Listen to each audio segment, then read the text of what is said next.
If you're thinking of sitting the B2 exam at Escuela Oficial de Idiomas in Aragón, this video may give you some tips and resources to help you get ready.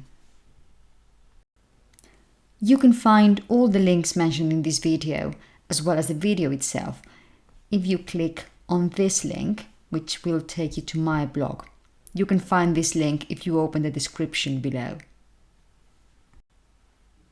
You can also scan the QR code here. The main aim of this video is to remind you of the exam structure, the parts of the exam, and somehow what you are expected to do in the exam. To that end, I'm going to give you some tips to help you improve your performance in the exam, to help you do better in the exam. So let's begin by having a look at the different parts of the exam. As you probably know, this B2 exam is made up of 5 different papers or 5 different parts of the exam. And there are 2 different sessions for the exam. On one day, you will do the written test, the written exam, and on a different session, on a different day, you will do your oral exam. So in the written exam, you will begin with your reading comprehension, which is made up of 3 tasks, and you can get up to 20 marks, up to 20 points. To pass reading comprehension, you need to get at least 10 points out of these 20. Then you will have a listening comprehension exercise, which is made up of 3 tasks. Again, you can get up to 20 points, and you need to get at least 10 to pass this part of the exam. Then there is a part called mediation. I'll explain later what it is, which is made up of 2 different tasks. Mediation in writing is something you will do on the day of the written exam, whereas mediation in speaking is a task that you will do on the day of the oral exam. Mediation in writing can give you up to 10 points, and mediation in speaking can give you up to 10 points. So in total, that makes up 20 points, a maximum 20 points you can get, but you need to get 10 marks out of these 2 tasks. There's no need for you to pass both parts, but out of these 20 points, you need to get at least 10. Then, in the written exam, you also have a writing paper, which is made up of 2 different writing tasks. You can get up to 20 points, and you need to get at least 10 points. Finally, you have the speaking part of the exam, which takes place on the day of the oral exam, and you have 2 tasks, a so-called presentation, where you have to speak individually, and then an interaction, where you need to have a conversation with a partner, or sometimes 2 partners. These tasks make up a total of 20 points, and you need to get at least 10 points to pass this part.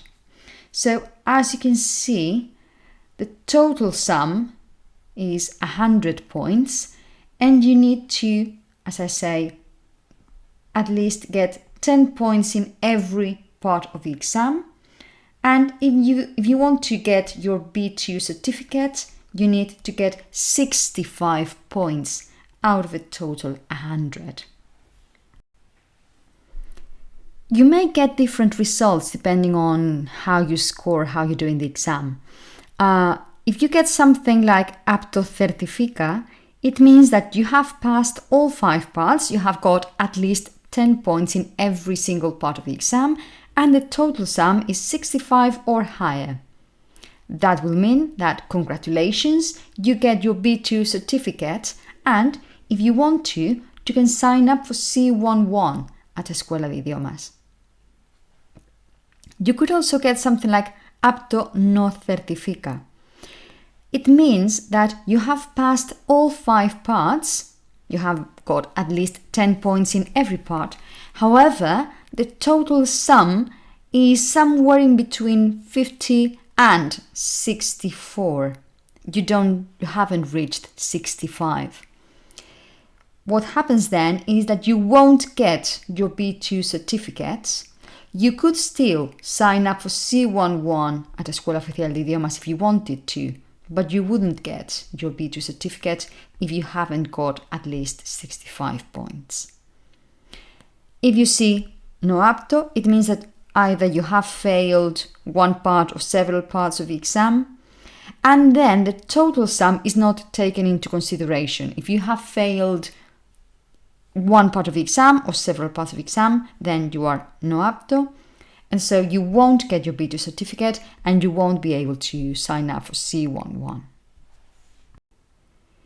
If you get apto no certifica or no apto in June, you are allowed to take the exam again in September, and you can sit all the parts, as many parts as you want. So you can sit the parts that you failed, if you have failed any part, and as many other parts as you want to get a higher mark. So what's going to happen is that, for example, if I passed reading comprehension, but I want to get a higher mark, I can sit reading comprehension again in September, and the best result, whether it is the mark I got in June or the mark I got in September, will be taken into consideration for my final grade. If my mark in September has been lower, then it won't be taken into consideration, just the best result of the two for every single part. You can also watch this video here that explains in more detail how this works. I strongly recommend practicing for the exam, having a look at some examples, some sample tests of past papers in Aragon. You can click this link here. You could also have a look at some sample tests from other regions in Spain. You can have a look at them here. But definitely your starting point should be having a look at past papers in Aragon. Then finally, it is essential for you to bring your identity card, otherwise you won't be able to take the exam, and blue or black pens, okay?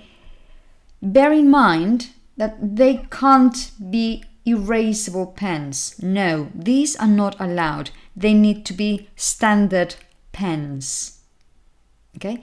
And you need to bring both your identity card and pens for the written tests and your speaking tests. Because, as we will say later, in your speaking tests, there are some moments where you can take notes, so you need to bring your pens as well.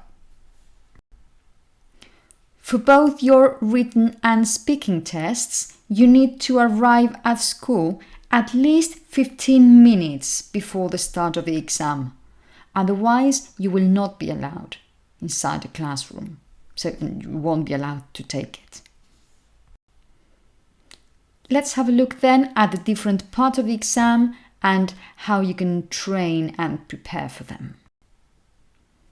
The first part you will take in the written test will be reading comprehension.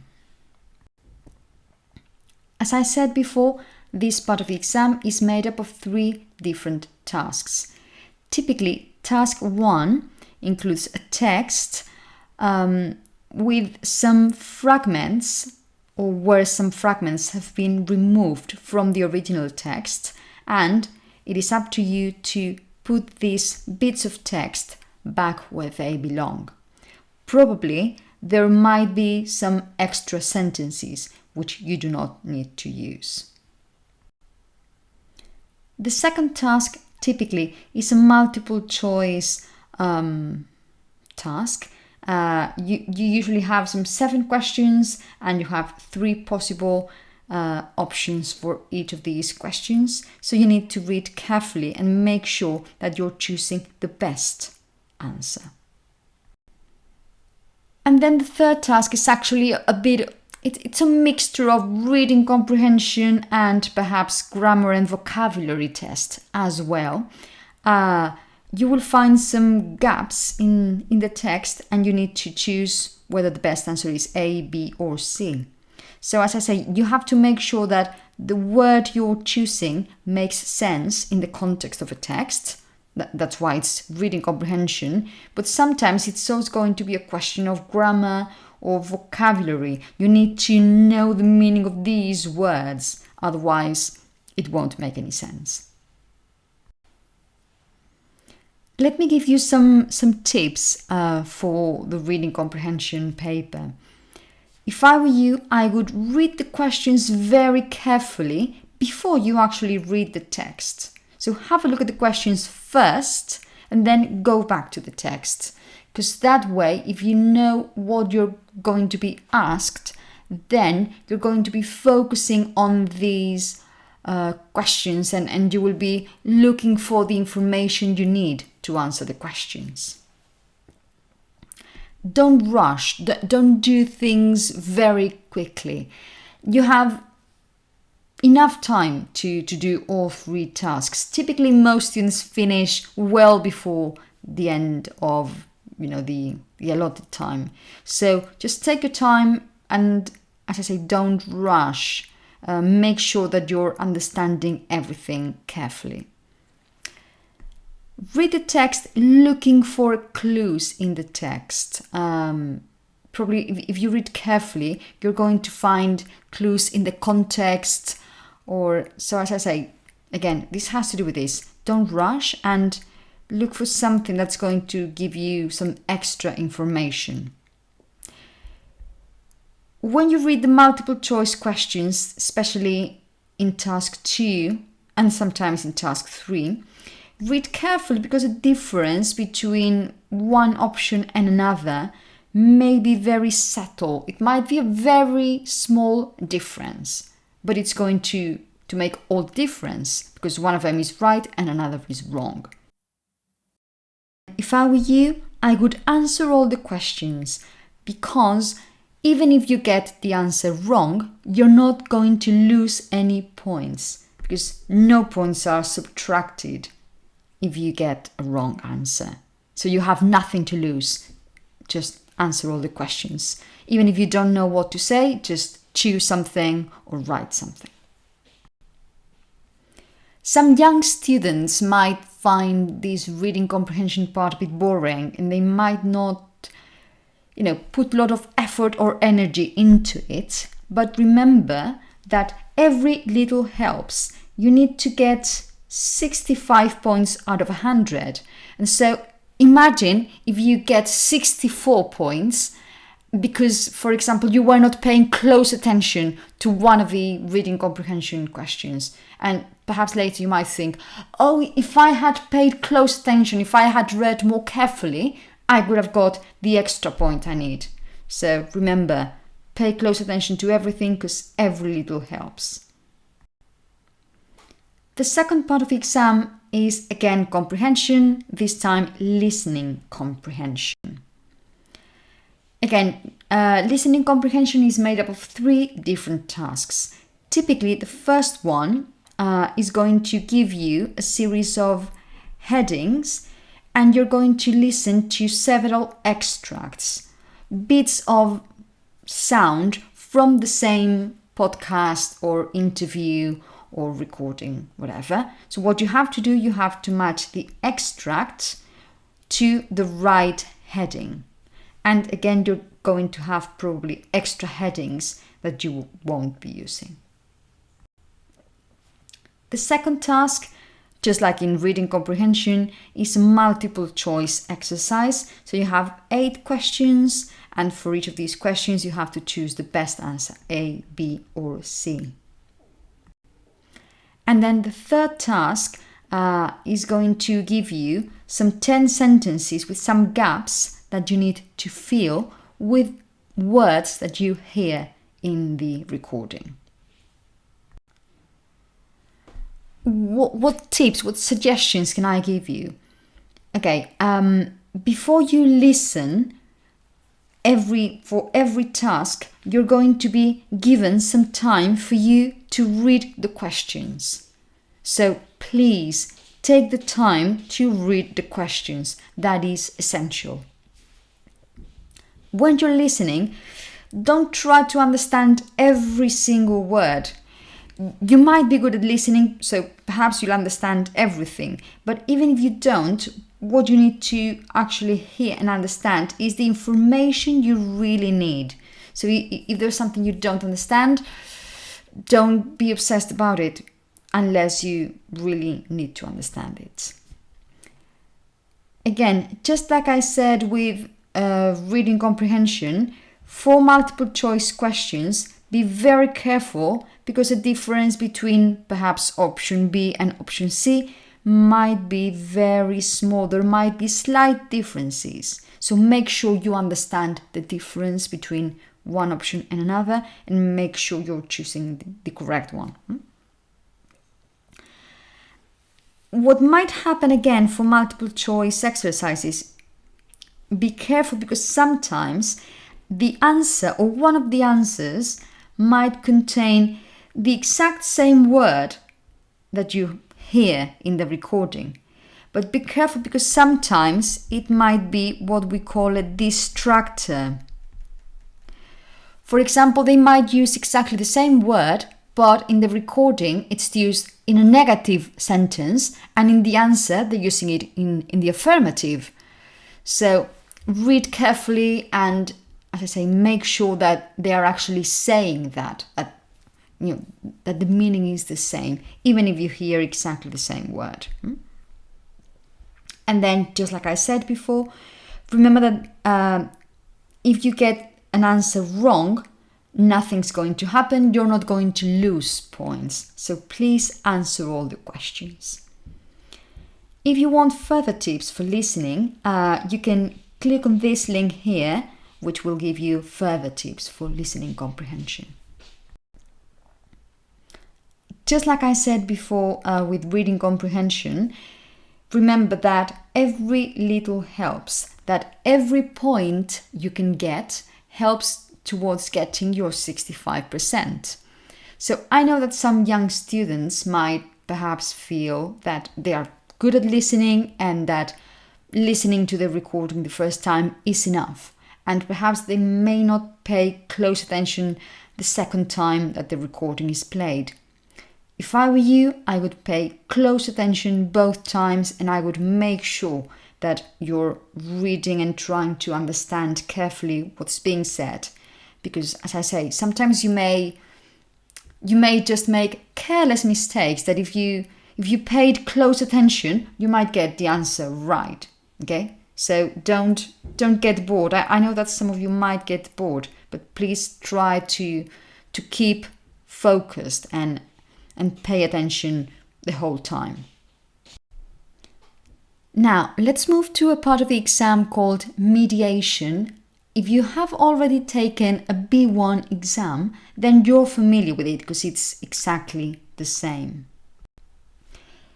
Okay, what you do in a mediation exercise is typically to help a friend who has some kind of problem, or you're simply relaying information. You have some information and you're sharing that information with somebody else. Or there is some kind of communication problem, so you sort of build a bridge to help relay that information or to help your friend.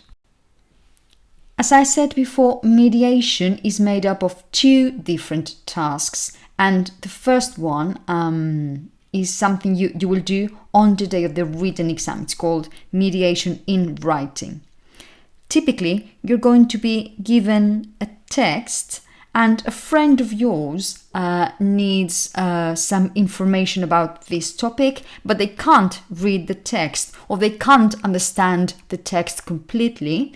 So what you have to do typically, you have to write an email or a note or some kind of summary for your friend, sharing the most relevant information for your friend.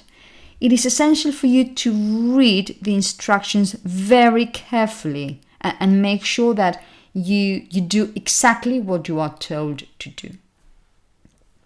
Typically, you're going to be given the beginning to that email or note or whatever it might be. So don't start again. Don't start saying, "Dear Tim." No, because you already have the beginning here. So what you need to do is mediate the text, share the information in a different way, in such a way that your friend will understand. So, what happens here? Typically, your friend needs to understand the information, and he or she needs to understand the text that you are writing. So the emphasis here is on clarity. You need to be very clear. As I was saying, typically you're going to be asked to write an email or a note, and typically to a friend. Perhaps not always, but typically that's the most typical case. So don't start beating about the bush, if you know this expression. Don't start just talking about this and the other. No. Go to the point and mediate the information in the text. Don't add any extra information. Don't add an anecdote. Don't say what happened to somebody. No.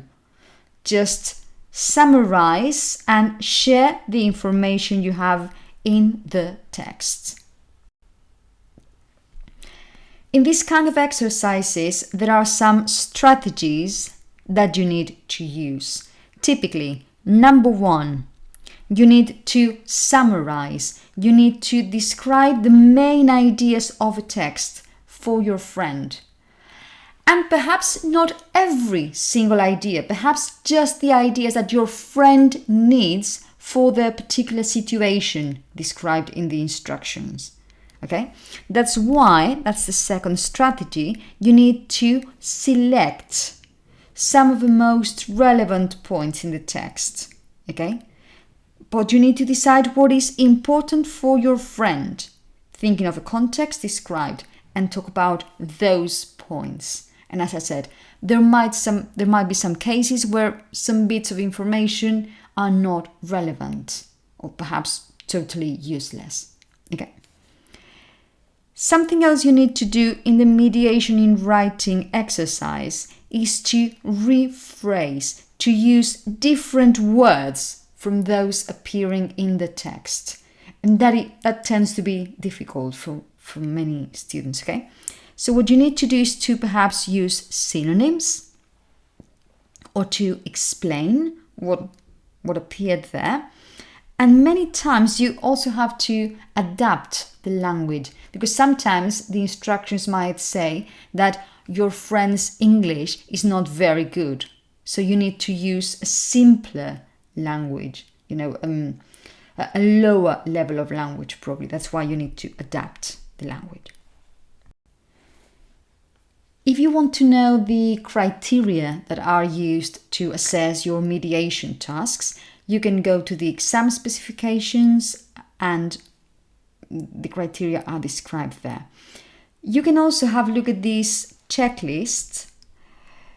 As you can see, you have communicative achievement, interpretation, mediation, organization, and accuracy. Anyway, this is for you. If you practice before the exam, you can have a look. Once you have done your task, you can have a look at these questions and see if you are fulfilling these criteria, if you have actually done this.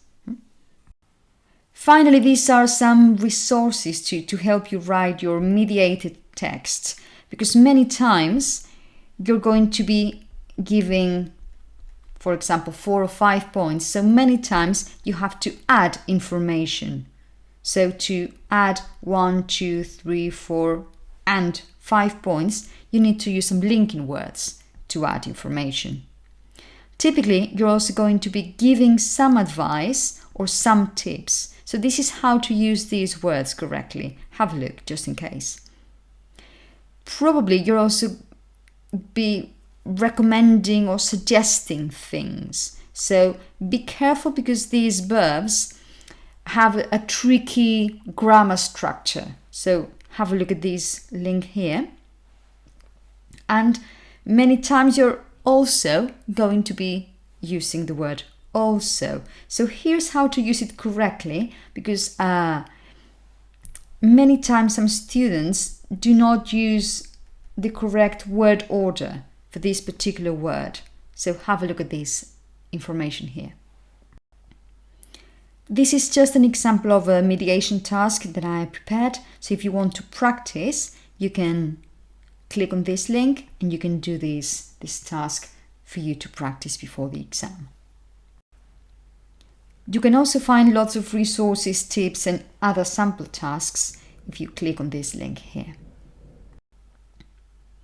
Finally, you can also find some further tips for written mediation tasks if you click on this link here. Now then, the last paper in the written exam is the writing paper. As I said before, you're going to be asked to write 2 different tasks. Task 1 typically will be either an email or a letter that you need to write to somebody else. It might be some sort of formal or semi-formal email or letter. So you need to know the conventions of these text types. This first task can give you up to 10 points. And then tasks 2 can be something like an article or an essay or something like that. And again, task 2 can give you up to 10 points. In any case, if you want to know the kinds of texts you're going to be asked to write, please have a look at the exam specifications for this year, because you have a list of the kinds of texts you're going to be asked to write. If you want to succeed in writing, this is what I recommend you should do. To begin with, read and follow the instructions carefully. If you want to get top marks, you need to write about all the points mentioned in the instructions.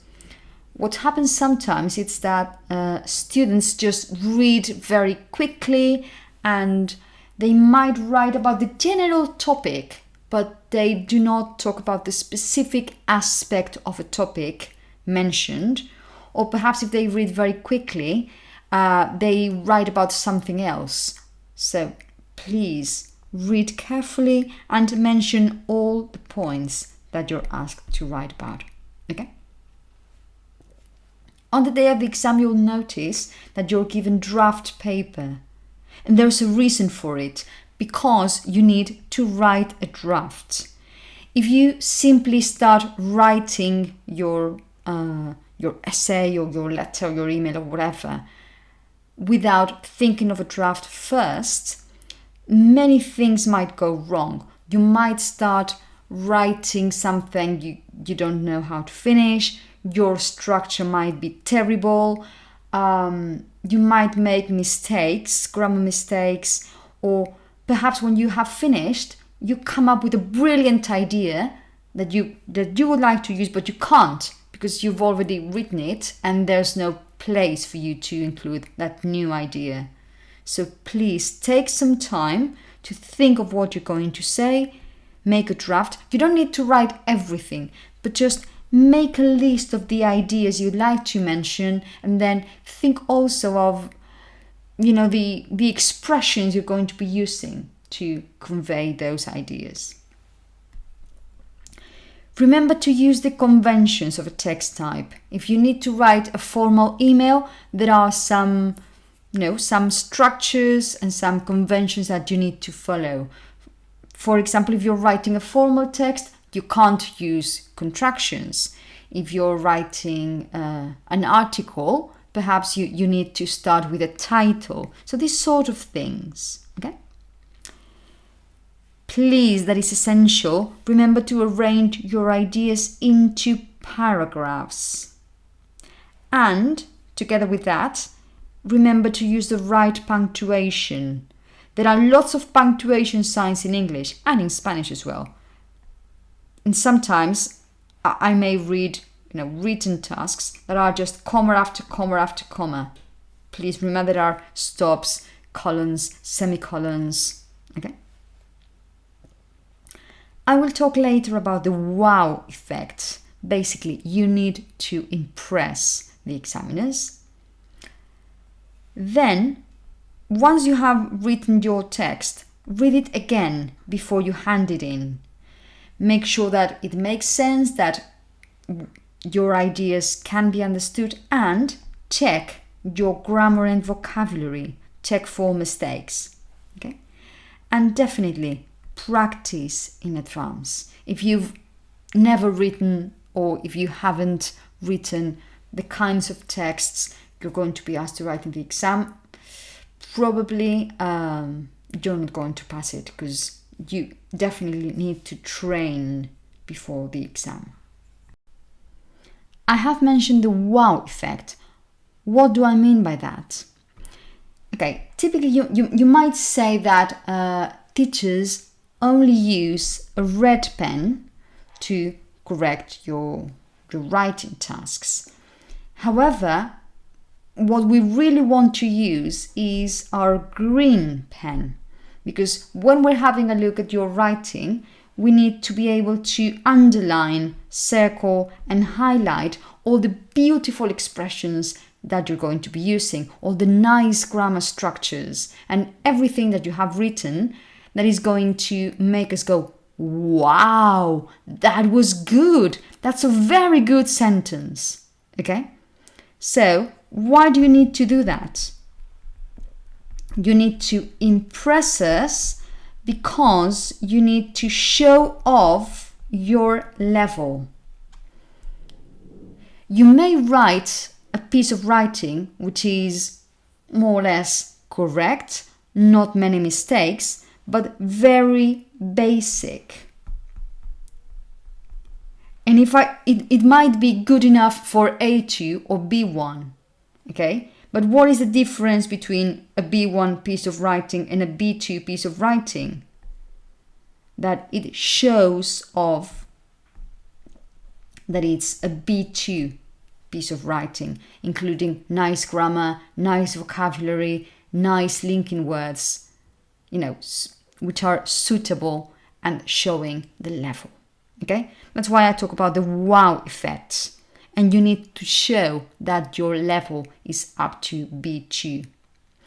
One of the assessment criteria deals with, showing a wide variety of language.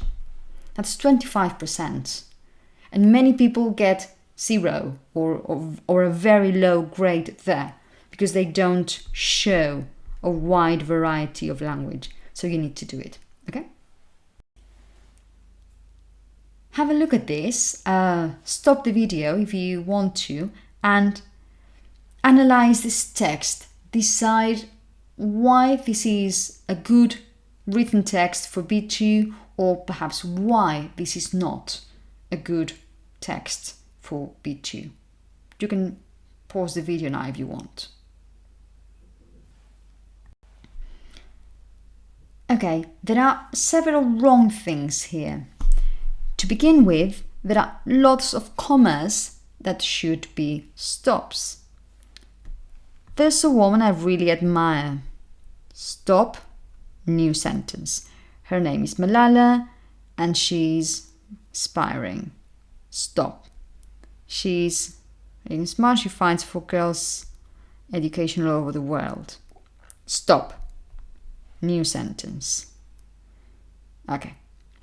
More things. The comma thing is a problem everywhere. Then, how many paragraphs can you see here? I can only see one paragraph. And as I said before, you need to make paragraphs. So definitely that is a problem. Something else that happens here, for example, there are grammar mistakes. She fought against the Taliban, something like that. Okay. And then if you look at somehow if you have a look at the tone, it is sometimes too informal. Super brave. That's amazing. So cool. These are expressions you would use perhaps in speaking and speaking to a friend. But if you're writing something, perhaps these are not appropriate. Okay? So be careful with some of these things. These are the criteria used by examiners to assess your writing tasks. Again, like I did with mediation, you can use this checklist. If you practice for the exam, write something and then you can check your writing against this checklist to make sure that you have been doing what you're expected to do. You can also have a look at this checklist here. As I said before, you need to practice before the exam. So what you can do, one of the tools you can use is an artificial intelligence tool from Cambridge English, from the Cambridge exams, called Write and Improve. It's going to do several things. It's going to give you different exam tasks. For B1 and B2, choose intermediate, that's the level. And then they're going to suggest different tasks.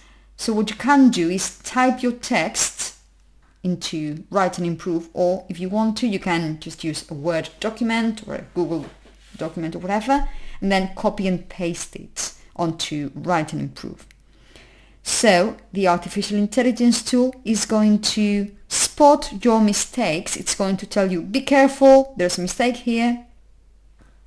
And then it's going to make some suggestions to improve your text. And it is also going to tell you the Common European Framework of Reference level of your writing. So it will tell you, you have written at B1 level. So that wouldn't be enough because you're training for B2. Or it might tell you, you have written at B2, congratulations, or at C1, whatever. Okay? So this is really useful, as I say, when you're training for these kinds of exams, because the kinds of tasks that you have to write for both the Cambridge exams and the Escuela exams are very similar actually. Write and Improve looks something like this. So as I said, choose intermediate. You have lots of suggestions here, okay? And this is what it does. This is where it spots problems and makes suggestions. And as I said, it tells you the level here. So that's it for the written test. And now, on a separate day, you're going to have your speaking test that you're going to take with another candidate, with a partner. As you can see in the specifications, on the day of the speaking test, you will have to do 3 different tasks. The first one is actually part of your mediation paper, as we said before, and then the 2 following tasks are actually your speaking paper, your speaking part of the exam. However, because these 2 parts are individual, in June, because you have to take the whole exam, you will prepare your oral mediation and your individual presentation at the same time. So you have 3 minutes 30 to prepare mediation and 2 minutes 30 to prepare your presentation. So you're going to be given 6 minutes to prepare both your mediation and your presentation. You will have to speak later for 2 minutes 30 to explain your mediation task, and then 2 minutes 30 to deliver your presentation. When you are preparing during those 6 minutes, you can take notes. You will be given a piece of paper and you can take notes, and you can use those notes when you're speaking. Okay? These are your individual parts. And then you will have to hold a conversation, have an interaction with your partner.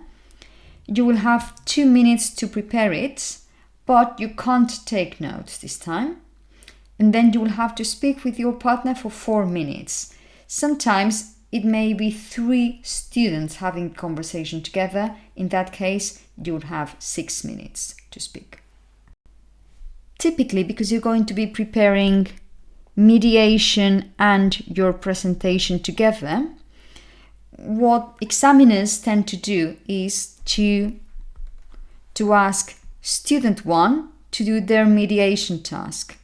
Then student 2 will do their mediation task. Then student 1 will do their presentation, then student 2 their presentation, and then both of them will have their conversation. Okay? Examiners might decide to do it in a different way. Sometimes they might decide that student 1 will do their mediation and presentation, and then student 2 their mediation and presentation. It may vary, okay? But most people tend to do mediation, presentation, and then the interaction.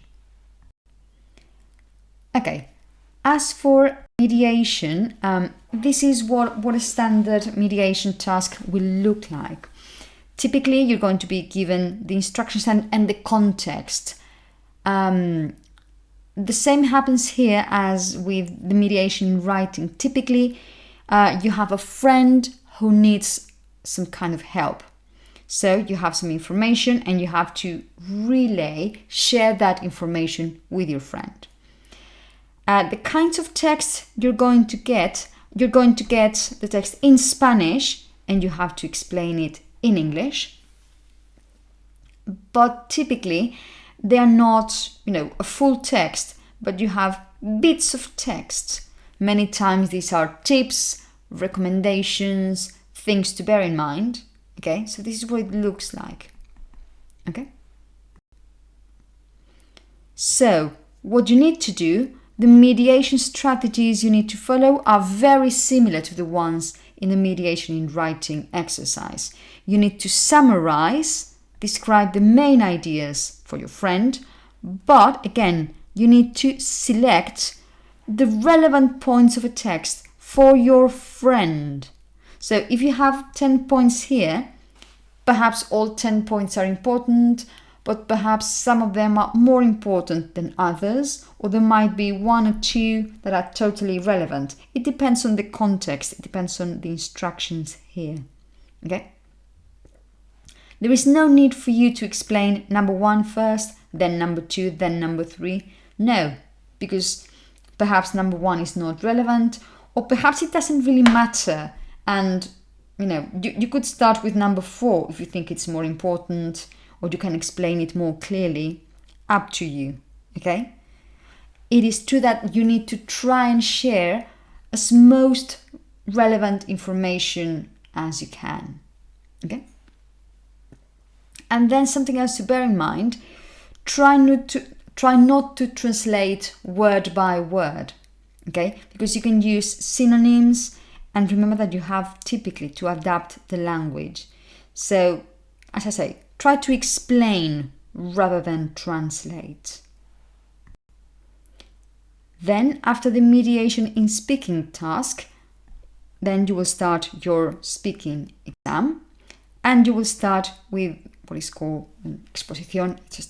It's a presentation, really, okay?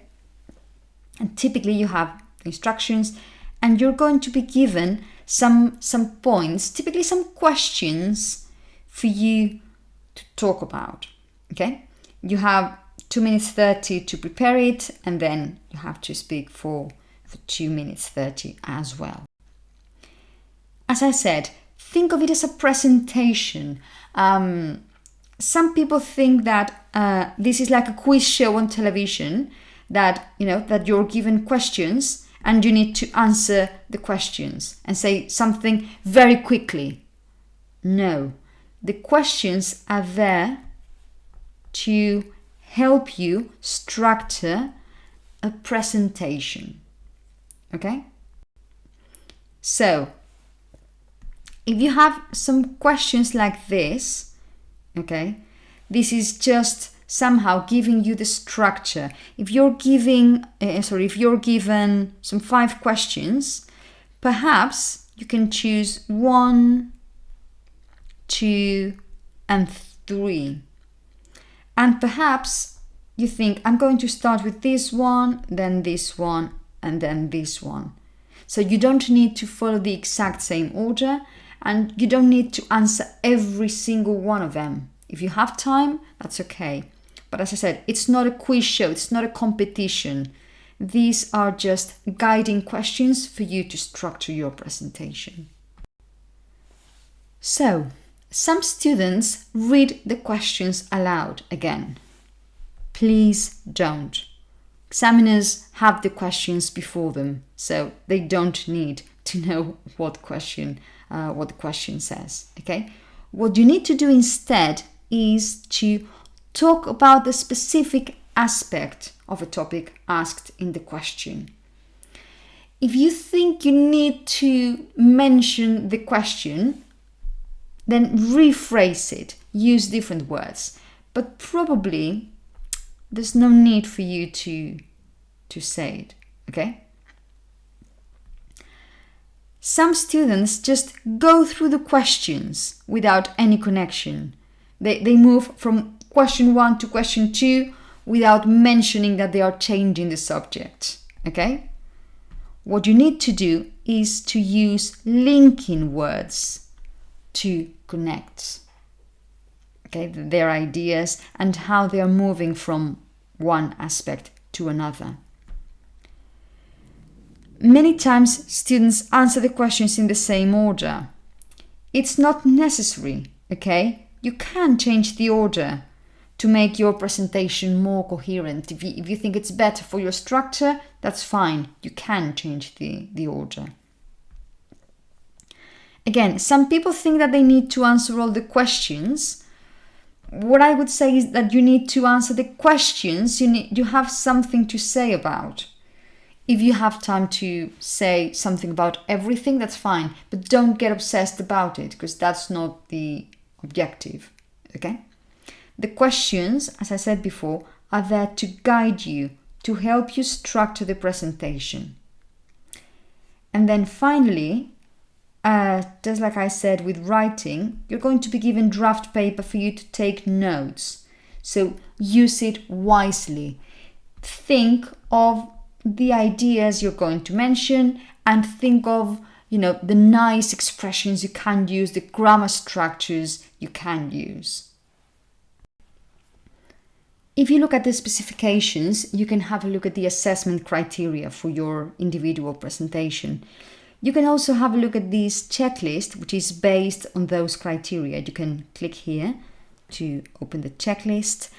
And these are the criteria. Communicative achievement. Have you actually talked about the points in the card? Have you included relevant information? Your organization and fluency. The wide range of language shown. Do you remember the wow effect?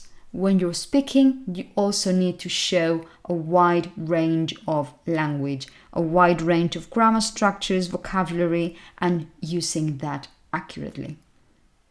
And then finally, how accurate your grammar, your vocabulary, and your pronunciation and intonation is. To help you with your organization, you can have a look at this speaking poster with some discourse markers that you can use to carry out these different language functions you need to do probably when you're delivering your presentation or also for your interaction, okay? How you start your presentation, how you emphasize some ideas, or then later for your interaction, how you agree, how you disagree, how you reach a conclusion, okay? So you can just scan the QR code here, or you can find this link on the blog post. Before the exam, if you want to train yourself and you want to prepare for this kind of exam, some things you can do. For example, you can record yourself speaking. Even if you hate it, if you hate listening to yourself, it's actually going to give you lots of information about the things you do right and the things you can improve. You could also think in English or talk to yourself in English. You could set up a speaking group with your friends and classmates and, have some conversations. If I were you, I would use a countdown timer because you need to be able to somehow time yourself and know how you use your time. And if you want to have a look at this, you can use some sample discussion questions. You could also use an AI tool called Speechace.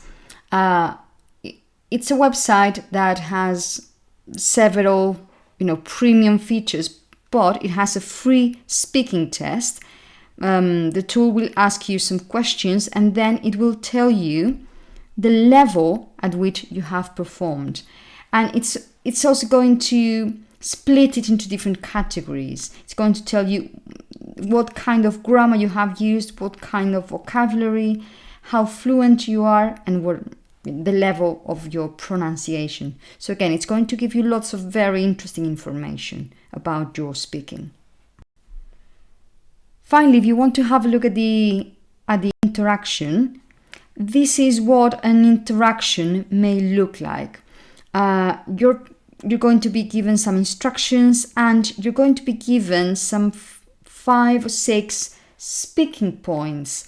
And these are aspects of the topic that you have to discuss with your partner and somehow try to reach an agreement on, or just discuss the topic. Sometimes you don't need to reach an agreement, but just discuss the pros and cons, something like that, okay?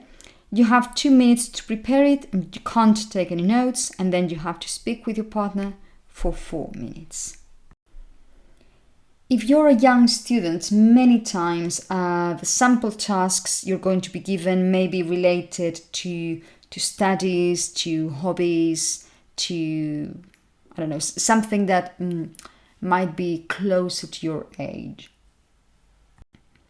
As I said before, typically you're going to be asked to make a decision or agree on one option. So you would have to discuss the pros and cons of the options. Or perhaps you're simply asked to explore the possible options, in which case you're going to be asked to compare and contrast. So these are the language functions you're going to be using, and so you need to use language to express those language functions. Remember that this time it is a conversation. It's not one monologue after another. No, both students need to speak equally and naturally in a natural conversation, taking turns and taking natural turns. Sometimes what some people do, imagine the right to speak, your turn, is like a ball you're holding in your hand. So you hold it in your hand for a time, blah, blah, blah, blah, blah, blah, blah, blah. What do you think? And then you pass the ball to your partner, and then they say something, blah, blah, blah, blah, blah, blah. What do you think? Back to student 1. Student 1 hasn't paid any attention to what student B or student 2 was saying because they were worried about what they were going to say next. So they are not responding to what the other student said. And so that is a problem, okay? You need to think of it more like a table tennis game where you take turns and you change the right to speak, quite frequently. And both of you are paying close attention to what the other person's saying, okay? And if it is a negotiation, it can look like a tug of war. If you remember this game where, you know, both participants want to get the end of a rope somehow. Okay, so this would be the case, for example, if you have to negotiate and you have to agree on something. As I said, it's not one monologue after another, so you need to listen to your partner and take turns. Things you can do: you can ask for opinion, you can agree or disagree, and definitely you need to reply to what the other student has said. Okay? Because some people, as I said, don't pay attention. They say, okay, good, next. No, you need to say something in reply to what your partner said. Typically, you need to use linking words, such as besides, however, or use transitions. So what about, or let's talk about this, or whatever. And in any case, use expressions that indicate that this is a conversation. Think of a speaking poster I mentioned some slides ago. Okay, so all these expressions there can help you make this conversation sound more natural. That's the idea. So you can use some of these expressions here. You can use some others, but these tend to be somehow expressions that sound natural and, you know, suitable for a B2 level.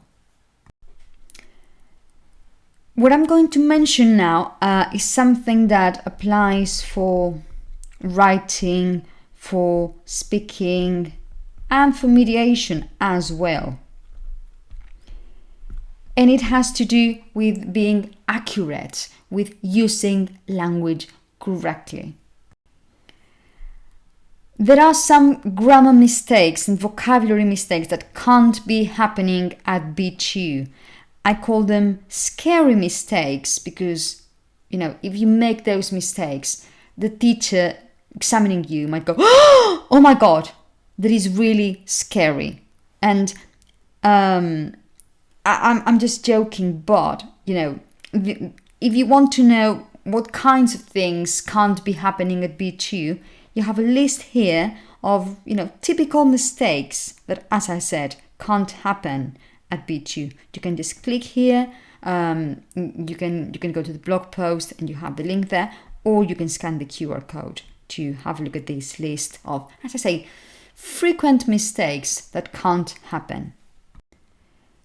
So that's all from me. I hope you found these useful, and I only want to wish you very good luck in your B2 exams.